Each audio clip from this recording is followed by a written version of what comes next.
नमस्कार मंडळी, welcome back to cooking party Marathi. आज तुमच्यासाठी आणली मी एक खास रेसिपी, काकडीची थालीपीठ। चला मग बघूया रेसिपी।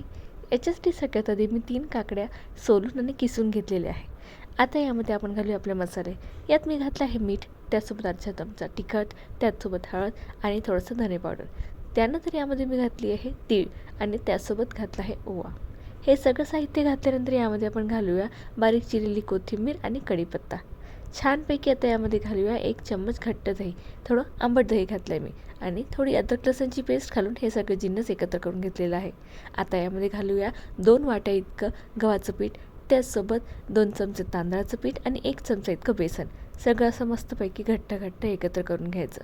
आता तवा तापला की त्यावरती आपल्याला असा मस्त पातळ थालीपीठ थापून घ्यायचं आहे। आता याच्या कडांना तूप सोडूया आणि दोन्ही बाजूला छान खरपूस भाजून घेऊया। रेसिपी आवडली असेल तर सबस्क्राईब नक्की करा।